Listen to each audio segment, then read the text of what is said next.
Assalamualaikum warahmatullahi wabarakatuh. Eh, Lanjutan kuliah setelah ujian tengah semester, yaitu judul materinya adalah pengembangan karir. Ya, oke. Di dalam perusahaan itu setiap tenaga kerja, selain dia eh, ada motivasi bekerja karena faktor mendapatkan gaji insentif, tetapi juga ada faktor lain, yaitu keberlanjutan karir dia dalam sebuah perusahaan. Tentu setiap perusahaan berbeda-beda dalam perencanaan karirnya. Bagi perusahaan yang kecil mungkin perencanaan karirnya tidak sekompleks perusahaan yang besar. Artinya karena jalurnya pendek ya. Tapi kalau dalam perusahaan yang besar mungkin pengembangan karirnya besar. Makanya banyak orang yang bercita-cita masuk kerja itu pada perusahaan besar ya, pada perusahaan-perusahaan yang sudah kompleks. Misalkan banyak orang ingin jadi PNS ya, karena dalam struktur pegawai negeri sipil itu sangat luas dari jenjang jabatan yang terendah sampai tertinggi. Apakah itu pada pemerintah daerah, misalkan apakah itu pada provinsi maupun pada kementerian ya. Nah, jadi itu adalah misalkan juga bisa di BUMN. BUMN juga cukup besar perusahaannya sehingga pengembangan karirnya juga besar. Jadi setiap perusahaan pasti berbeda-beda tergantung daripada kapasitas perusahaan. Oke. Di sini judulnya adalah pengembangan karir. Kalau kita lihat di sini ya. Di sini adalah pengembangan karir ya. Kalau kita definisikan, di sini ada definisinya ya. Kalau kita definisikan di sini ya, ya. Karir dari serapan bahasa Inggris career ya adalah semua pekerjaan atau jabatan yang dimiliki atau dipegang selama kehidupan kerja seseorang.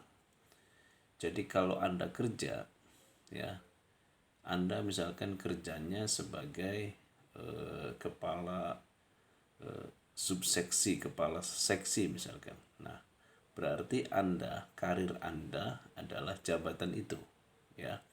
Nah, lamanya setiap orang itu bisa berbeda-beda ya.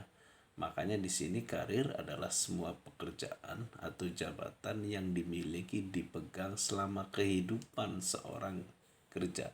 Jadi kalau dia sudah tidak kerja di perusahaan itu lagi ya, kalau dia sudah tidak kerja di perusahaan itu lagi, maka karirnya selesai sampai di situ. Ya, makanya di sini ada kata istilahnya yaitu selama kehidupan dari kehidupan seorang pekerja. Ya, ada kata-kata kehidupan seorang pekerja. Nah, orang itu bisa berbeda-beda karirnya. Ada yang bagus ya, yang dia karirnya cukup berkembang. Ada juga karirnya mentok atau bisa jadi dia karirnya berhenti di tengah jalan. Setiap orang punya berbeda-beda. Apa sih sebetulnya yang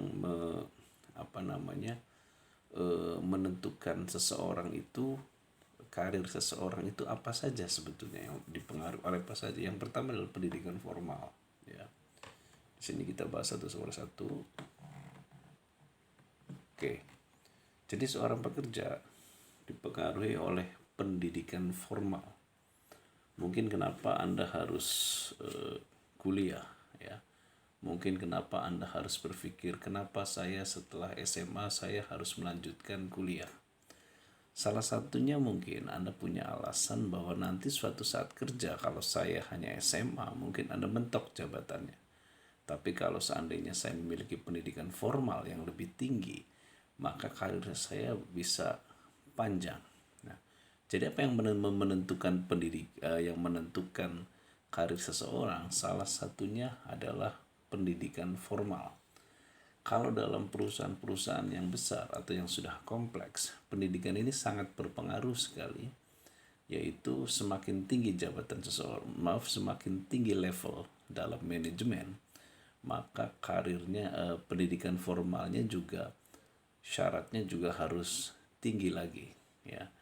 Tapi memang tidak semuanya perusahaan menggunakan sistem pendidikan formal. Ya, misalkan begini, pada sebuah dealer marketing, pada sebuah produk, ada orang itu dia naik terus jabatannya, padahal dia lulusan SMA.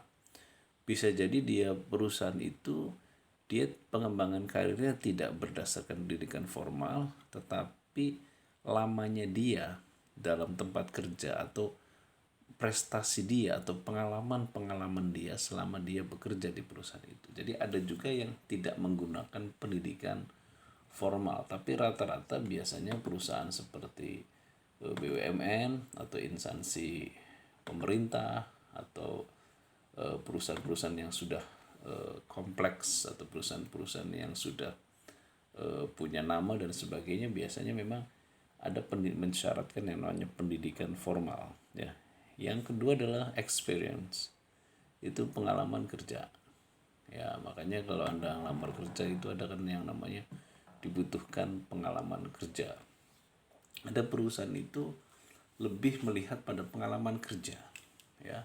Tadi saya katakan bahwa ada sebuah perusahaan yang tidak menggunakan pendidikan formal dalam pengembangan karirnya, tapi menggunakan pengalaman kerja. Nah, perusahaan yang demikian biasanya beranggapan bahwa pendidikan yang terbaik itu sebetulnya adanya di pengalaman kerja. Makanya ada perusahaan yang tidak mensyaratkan pendidikan untuk pengembangan karirnya, tapi juga pengalaman kerja, atau bisa jadi dua-duanya, ya. Artinya dua-duanya itu yang naik itu adalah mereka yang pendidikannya tinggi, ya. Kemudian dia punya juga pengalaman kerja. Nah, selanjutnya adalah sikap atasan, jelas ya, karena yang mengangkat Anda itu SK-nya jelas adalah SK, surat keputusan atasan Anda, ya. Jadi karena karir itu ditentukan oleh pimpinan Anda, maka ini ada nilai subjektivitas daripada sikap atasan, ya.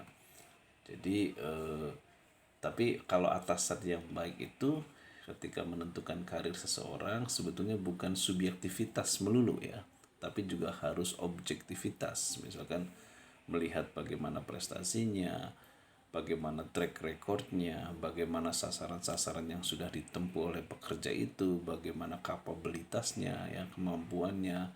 Nah, sikap atasan yang baik itu berdasarkan parameter tadi, bukan persoalan like and dislike, ya.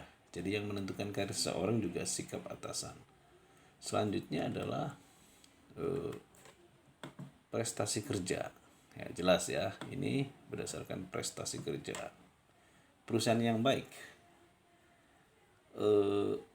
karir seseorang itu bukan ditentukan oleh subjektivitas sikap atasan saja, tetapi harusnya berdasarkan prestasi kerja. Siapa yang berprestasi, maka dia karirnya lebih baik daripada yang tidak berprestasi. Tentu ukuran prestasi ini setiap perusahaan bisa berbeda-beda, ya. Mungkin kalau di bagian marketing lebih mengutamakan pencapaian target penjualan. Di bagian produk mungkin lebih mengutamakan quality produk, gitu ya.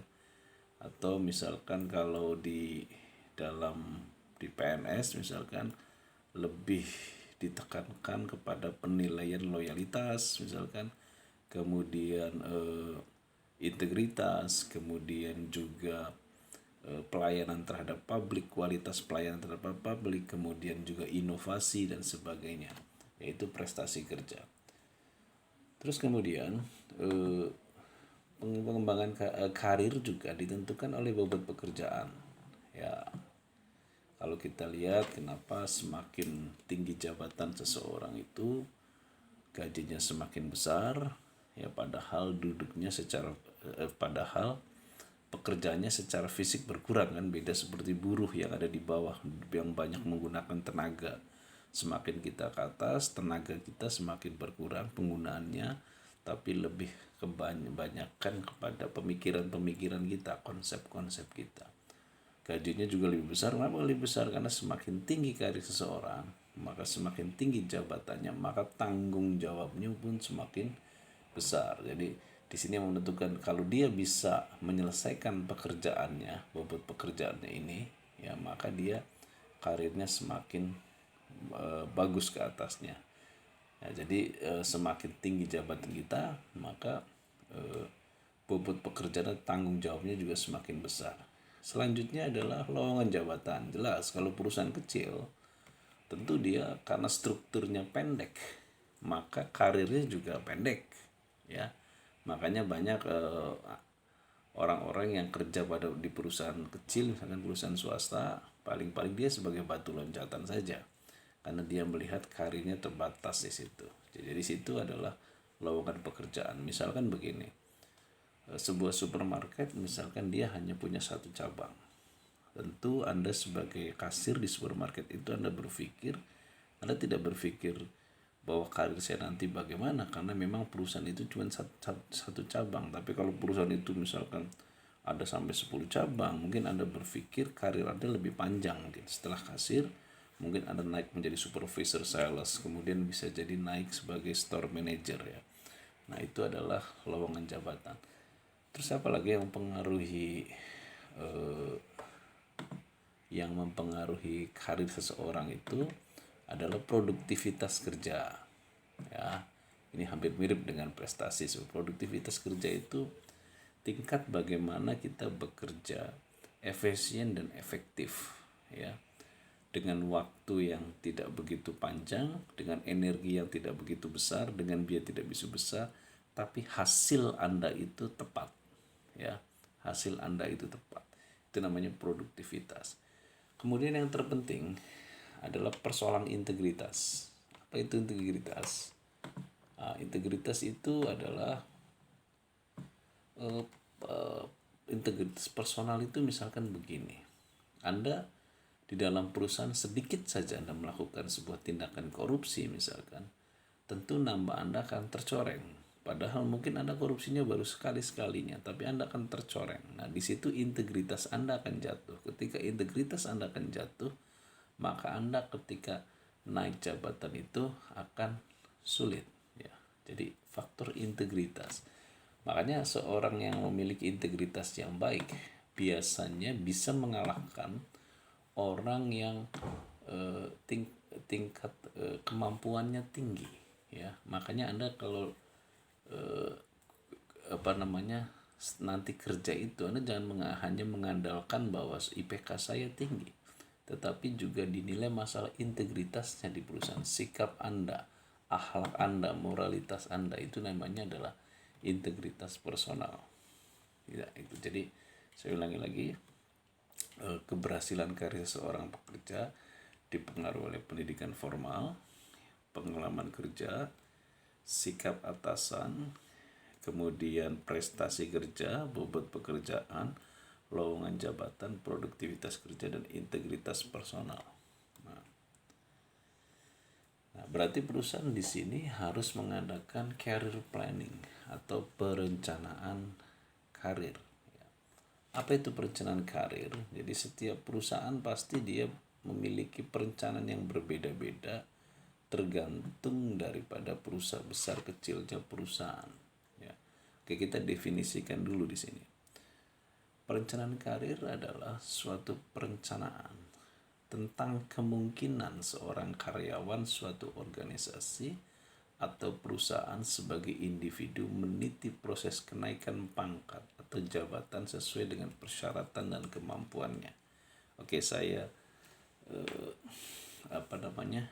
dengan bahasa lainnya, ya. Jadi intinya begini.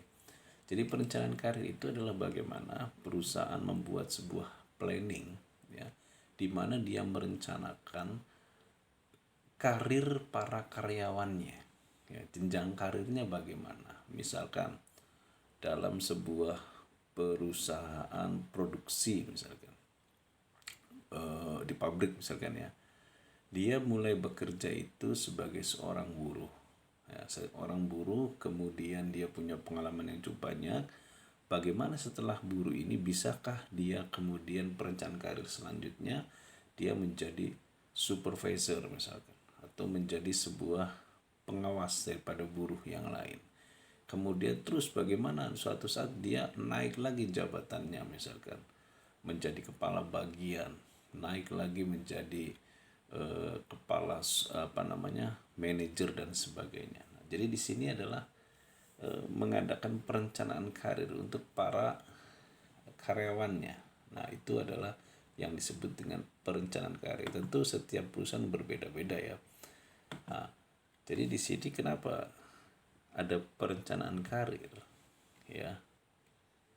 Nah, perencanaan karir tentu perencanaan karir orang yang naik ke jenjang selanjutnya, tentu di sini ada namanya requirement, persyaratan ya.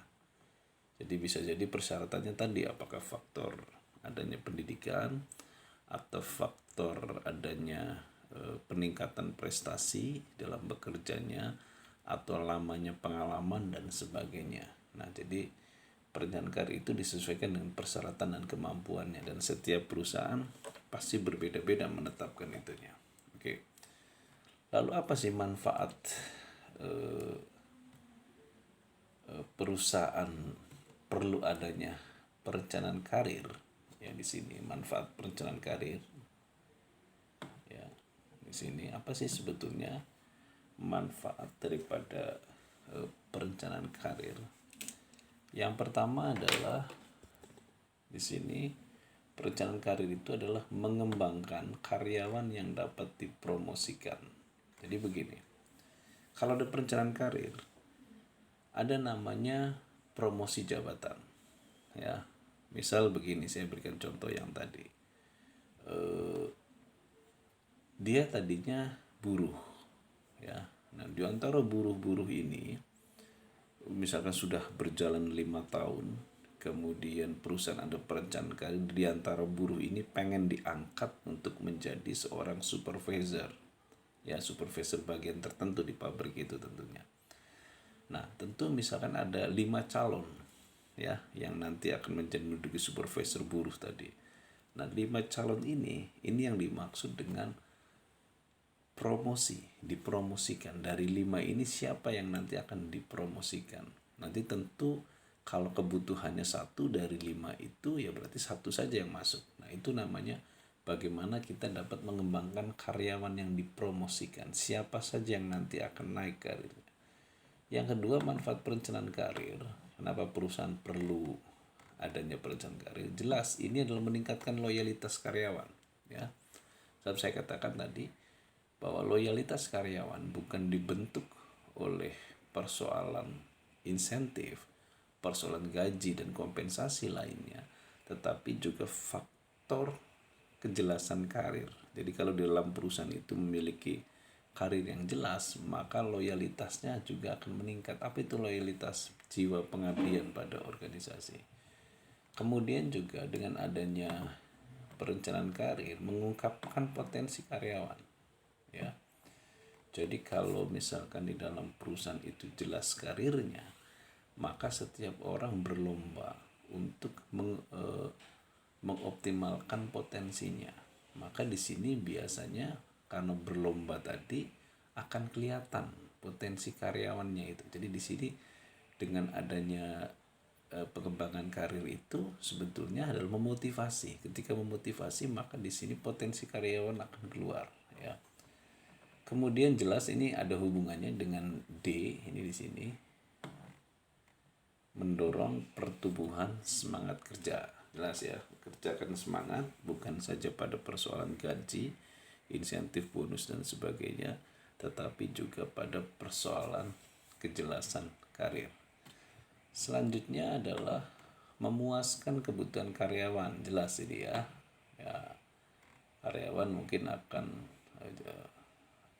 betah kerja di situ karena dia juga bukan membutuhkan persoalan karir dan kompensasi saja, persoalan kompensasi saja, tetapi dia juga membutuhkan kejelasan karir ke depannya. Kemudian F adalah membantu pelaksanaan, ya. Sorry, ini bukan pelaksanaannya, membantu pelaksanaan. Saya hapus dulu. pelaksanaan ya, rencana-rencana kegiatan yang telah disetujui ya. Jadi nanti perencanaan karir ini adalah menjadi grand design atau desain utama bagi perusahaan ketika dia akan mengelola manajemen pada tingkat top manajemen ya. Jadi karena ini adalah perencanaan karir itu adalah salah satu tugas daripada manajemen sumber daya manusia. Nah itu. Kemudian nanti akan kita bahas ruang lingkup apa saja dalam perencanaan karir. Ya. Jadi ruang lingkup itu yang akan kita bahas itu dalam perencanaan karir itu apa saja. Nanti kita akan membahas apa itu jabatan ya di sini. Kemudian kita juga apa itu perencanaan tujuan organisasi ya. Terus kemudian kita juga akan membahas penyusunan, bagaimana penyusunan karir yang di dalamnya adalah jabatan pokok dan jabatan penunjang.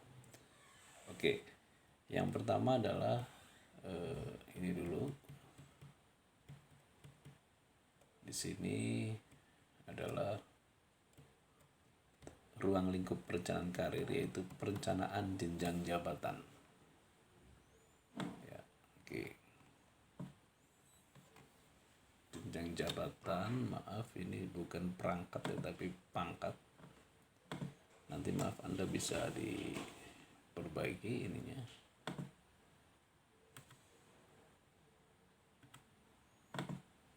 Ini pangkat.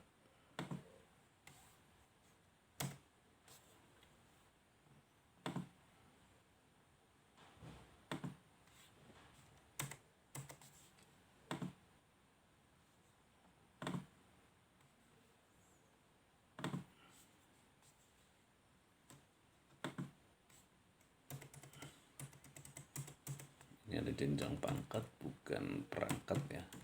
Ya, simpan dulu. Oke. Apa itu jabatan? Ya, jabatan adalah kedudukan yang menunjukkan tugas atau tanggung jawab, wewenang dan hak seorang karyawan dalam suatu rangkaian organisasi. Jadi jabatan itu sebetulnya adalah di dalamnya ada tugas, kemudian di dalamnya ada tanggung jawab, di dalamnya ada wewenang dan juga haknya dia ya dalam suatu organisasi. Jadi jabatan itu adalah kedudukan yang di dalamnya ada tugas, tanggung jawab ya, wewenang, atau kalau kita simpelkan jadi job description, dan juga ada hak karyawan. Nah, lalu apa itu pangkat ya? Ya, kita tahunya pangkat itu dalam militer atau polisi ya yang kelihatan. Jadi semua juga dalam non militer atau itu juga ada pangkatnya ya, tapi memang tidak semua perusahaan ada ya. Nah, pangkat itu adalah kedudukan yang menunjukkan tingkat seseorang karyawan atau pegawai dalam rangkaian susunan kepegawaian. Jadi kalau yang di atas jabatan itu adalah menunjukkan di dalamnya ada job description-nya, tapi kalau pangkat itu adalah menunjukkan positioning kita dalam struktur organisasi. Misal kalau di polisi ya, ada jabatan misalkan Kapolsek misalkan. Kapolsek dia adalah IPTU. Untuk Kapolres adalah AKBP. Nah, Kapolsek itu adalah jabatan dia, tapi pangkatnya dia harus IPTU. Kapolres adalah jabatan dia, tapi pangkatnya harus AKBP. Oke, sekarang misalkan dalam PNS, seorang kepala dinas harus golongan 4 misalkan. Tapi misalkan yang di bawahnya kepala dinas, kepala bagian misalkan, mungkin dia harus golongan 3. Jadi di sini adalah masing-masing memiliki golongan ya. Jadi untuk meraih jabatan seseorang, dia harus ada pangkat yang dia raih dulu. Nah, itu bedanya jabatan dengan pangkat ya. Jadi pangkat itu adalah kedudukannya dia ya. Tapi kalau jabatan adalah menunjukkan job description-nya dia. Jadi di sini suatu perencanaan jenjang jabatan perlu memperhatikan faktor sifat di sini, ya, tugas, beban tugas dan tanggung jawab. Jadi kalau kita lihat semakin tinggi jabatan,